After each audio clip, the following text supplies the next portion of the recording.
Hey, good morning, Tim.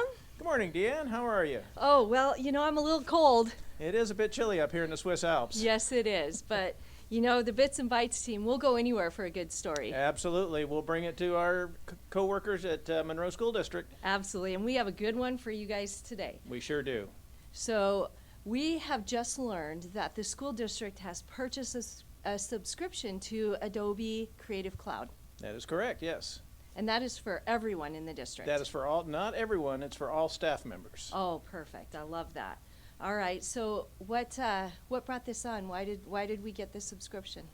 There has been, over the years, a lot of requests for Adobe Acrobat to allow staff to modify PDF documents. And we, after a little bit of research, we found out that it was financially a better package to get a Creative Cloud suite that includes Adobe Acrobat. Ah, so Adobe Acrobat with that, if I have a PD that I want to modify, which has happened several times, I've wanted to go in and change it and I can't. Now I can go in and edit my PDFs. Absolutely. Oh, that is fantastic. Okay, and so what else comes with this? You said it was a whole package. Yeah, it definitely is. It's called the Adobe Creative Cloud Suite, and it includes 20 plus applications that are available to the staff as well as the Adobe Acrobat. Ah, so I know like Adobe has Illustrator and they have Photoshop. Are those part of the package? Absolutely. Photoshop is one of the premier applications available to staff. Oh, that is super exciting. All right, so Tim, do you think you can show me how to access this? Be my pleasure. Let's dig in. All right. Okay. Wow, Tim, it's a lot warmer inside the lodge. Boy, it sure is. A roaring fire is sure nice. All right, so I have my laptop now. How do we get started? Easiest way I found is to just Google Adobe account. Oh, there it is. And one of the first entries you'll see will say accountadobe.com and enter there. Okay. And it should bring you to a sign-in page. There it is. And if you scroll down, you'll see a Continue with Google button. You want to click that. Perfect. So that's kind of a single sign-in feature. Yeah, it's very nice. Quick and easy. Okay. So at this point, you can look at, there's a couple of things here, but you want to click on Enterprise ID. Okay. That'll bring you, I'm sorry, go ahead. Because we're a school account. So, Absolutely. yeah. And here you see you've already logged in. It recognizes you're already logged into your computer, so it recognizes your account. Yep. And now if you look to the right there, you'll see Adobe for Teams. Go ahead and click on View Plan. Okay. There we go. This shows you all the options you have available to you.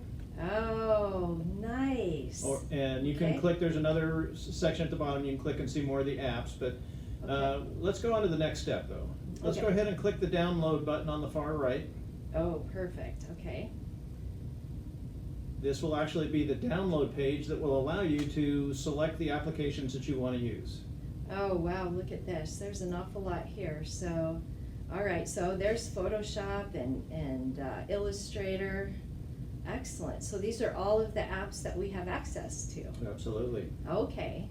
And so now if I wanted to use one of these, like Photoshop, I would need to install this on my computer. Is that correct? Absolutely correct. Yeah, you just click the install button. With that in mind, I want to let you know that each one of these applications, or most of them anyway, take up an awful lot of disk drive space. So you want to make sure the computer that you install them on has sufficient disk drive space and sufficient processor power to run the application.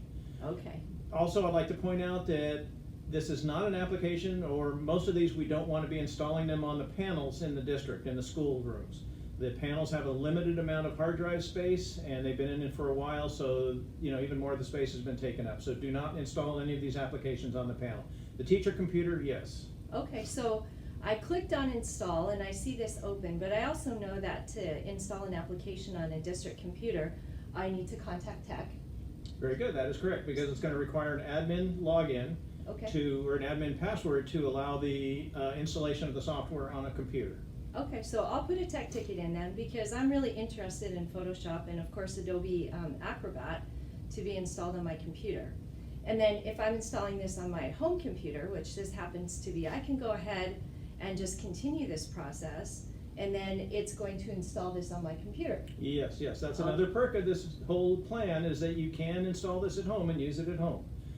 Excellent. The same cautions apply though, that you, number one, you want to make sure you have sufficient internet speed because it will take a while to download. Want to make sure you have enough sufficient processing power to run the application, as well as sufficient disk drive space to handle it. Oh, very good. Okay, those are some good tips.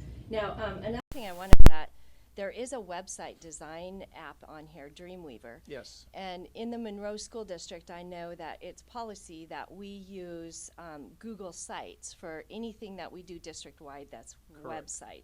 So if I wanted to create a website, I need to go through Google Sites and also through the communication department. Absolutely, that Perfect. is correct. And then if I wanted to play around with website design on my own, I could use this for that. That is correct, yes. Perfect. All right. Well, this is really great. Thank you for walking me through how to set this up. And at the bottom underneath this tutorial, we'll have some links to some tutorial videos on how to use individual apps, That's correct. how to access it, that kind of thing to help. Okay. Bye from the Bits and Bytes team in the Swiss Alps. Bye-bye.